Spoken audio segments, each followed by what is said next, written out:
जय श्री राम। अरण्य कांड का 11वां सर्ग का दूसरा भाग। सुतीक्षण के आश्रम में कुछ काल तक रहकर उनकी आज्ञा से अगस्त के भाई तथा अगस्त के आश्रम पर जाना तथा अगस्त के प्रभाव का वर्णन। इस प्रकार सुतीक्षण के बताए हुए मार्ग से सुखपूर्वक चलते चलते श्री रामचंद्र जी ने अत्यंत हर्ष में भरकर लक्ष्मण से यह बात कही। सुमित्रानंदन, निश्चय ही यह पूर्ण कर्मों का अनुष्ठान करने वाले महात्मा अगस्त मुनि के भाई का आश्रम दिखाई दे रहा है, क्योंकि सुतीक्षण ने जैसा बतलाया था उसके अनुसार इस वन में मार्ग में फूलों और फलों के भार से झुके हुए सहस्त्रों परिचित वृक्ष शोभा पा रहे हैं। इस वन में पकी हुई पिपलियों की यह गंध वायु से प्रेरित होकर सहसा इधर आई है, जिससे कटु रस का उदय हो रहा है। जहाँ तहाँ लकड़ियों के ढेर लगे दिखाई देते हैं और वैदूर्य मणि के समान रंग वाले कुछ कटे हुए कृष्ट गोचर होते हैं। यह देखो, जंगल के बीच में आश्रम की अग्नि का धुआं उठता दिखाई दे रहा है, जिसका अग्रभाग काले मेघों के ऊपरी भाग सा प्रतीत होता है। यहाँ के एकांत एवं पवित्र तीर्थों में स्नान करके आए हुए ब्राह्मण स्वयं चुनकर लाए हुए फूलों से देवताओं के लिए पुष्पोपहार अर्पित करते हैं। सौम्य, मैंने सुतीक्षण का कथन जैसा सुना था उसके अनुसार यह निश्चय ही अगस्त जी के भाई का आश्रम होगा। इन्हीं के भाई पूर्णकर्मा अगस्त जी ने समस्त लोगों के हित की कामना से मृत्यु स्वरूप वातापी और इलवल का वेग पूर्वक दमन करके इस दक्षिण दिशा को शरण देने के योग्य बना दिया। एक समय की बात है, यहाँ क्रूर स्वभाव वाला वातापी और इलवल ये दोनों भाई एक साथ रहते थे। ये दोनों महान असुर ब्राह्मणों की हत्या करने वाले थे। निर्दयी इलवल ब्राह्मण का रूप धारण करके संस्कृत बोलता हुआ जाता और श्राद्ध के लिए ब्राह्मणों को निमंत्रण दे आता था।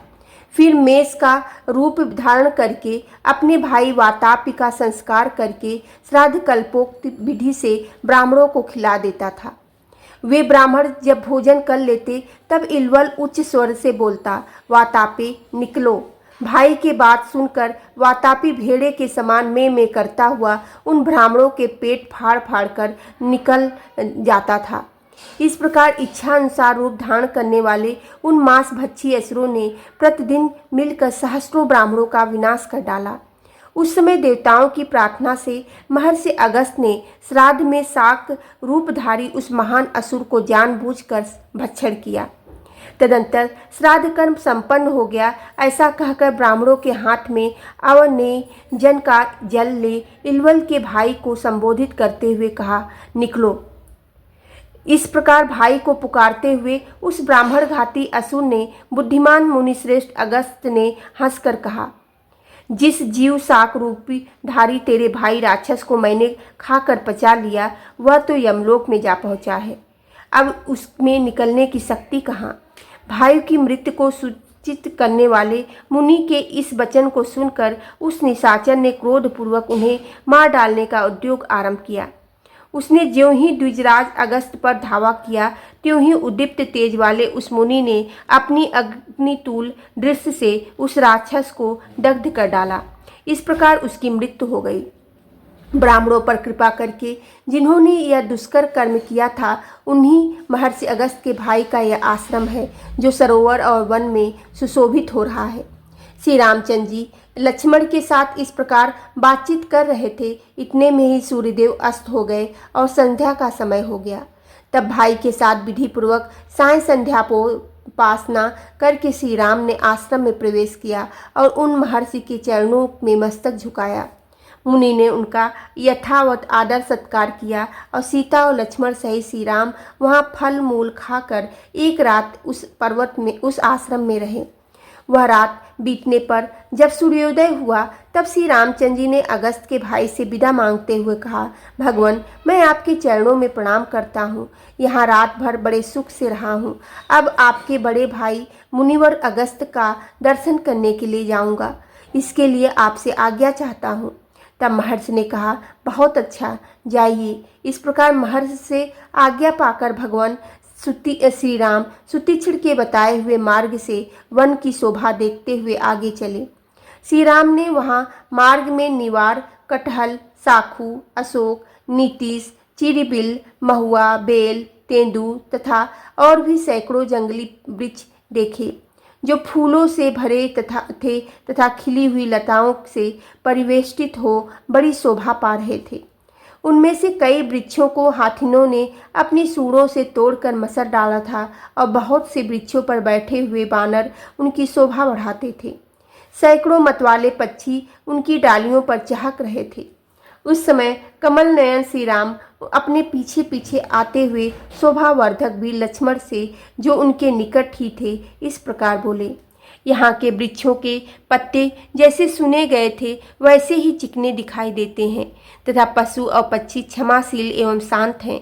इससे जान पड़ता है कि उन भावितात्मा शुद्ध अंतःकरण वाले महर्षि अगस्त का आश्रम यहाँ से अधिक दूर नहीं है। जो अपने कर्म से ही संसार में अगस्त के नाम से विख्यात हुए हैं, उन्हीं का यह आश्रम दिखाई देता है, जो थके मादे पथिकों की थकावट को दूर करने वाला है। इस आश्रम के वन याज्ञ संबंधित अधिक धूमों से व्याप्त है। चीर वस्त्रों की पंक्तियाँ इसकी शोभा बढ़ाती है। यहाँ के मृगों के झुंड सदा शांत रहते हैं तथा इस आश्रम में नाना प्रकार के पक्षियों के कलरव गूंजते रहते हैं। जिन पूर्णकर्मा महर्षि अगस्त्य ने समस्त लोकों की हित कामना से मृत्यु स्वरूप राक्षसों का वेग पूर्वक दमन करके इस दक्षिण दिशा को शरण देने के योग्य बना दिया तथा जिनके प्रभाव से राक्षस इस दक्षिण दिशा को केवल दूर से भयभीत होकर देखते हैं, इसका उपभोग भी नहीं करते, उन्हीं का यह आश्रम है। पूर्णकर्मा महर्षि अगस्त्य ने जब से इस दिशा में पदार्पण किया है, तब से यहाँ के निशाचर वैर रहित और शांत हो गए हैं। भगवान अगस्त्य की महिमा से इस आश्रम के आसपास न वैरता आदि गुणों के संपादन में समर्थ तथा क्रूर कर्मा राक्षसों के लिए दुर्जय होने के कारण यह संपूर्ण दिशा नाम से भी तीनों लोकों में दक्षिणा ही कहलाई, इसी नाम से विख्यात हुई तथा इसे अगस्त की दिशा भी कहते हैं। एक बार पर्वतश्रेष्ठ बिंध्य सूर्य का मार्ग रोकने के लिए बढ़ा था, किंतु महर्षि अगस्त के कहने से वह नम्र हो गया। तब से आज तक निरंतर उनके आदेश का पालन करता हुआ वह कभी नहीं बढ़ता। वे दीर्घायु महात्मा, उनका कर्म समुद्र शोषण आदि कार्य तीनों लोकों में विख्यात है। उन्हीं अगस्त का यह शोभा संपन्न आश्रम है, जो विनीत मृगों से सेवित है। ये महात्मा अगस्त जी संपूर्ण लोकों के द्वारा पूजित तथा सदा सज्जनों के हित में लगे रहने वाले हैं। अपने पास आए हुए या हम लोगों को वे अपने आशीर्वाद से कल्याण के भागी बनाएंगे। सेवा करने में समर्थ सौम्य लक्ष्मण, यहाँ रहकर मैं उन महामुनि अगस्त की आराधना करूँगा और वनवास के शेष दिन यहीं रहकर बिताऊंगा। देवता, गंधर्व, सिद्ध, महर्षि यहाँ नियमित आहार करते हुए सदा अगस्त मुनि की उपासना करते हैं।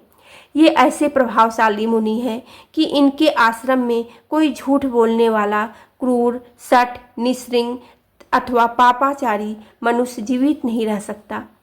यहाँ धर्म की आराधना करने के लिए देवता, यक्ष, नाग और पक्षी नियमित आहार करते हुए निवास करते हैं।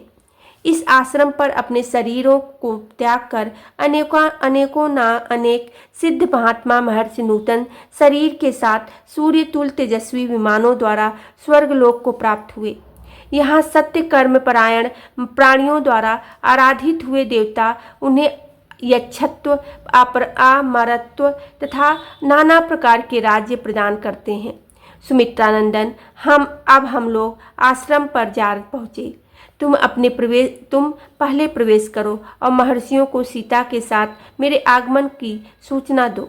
बोलो सियावेरे रामचंद्र की जय, पेवेने सुते हेनु माने की जय।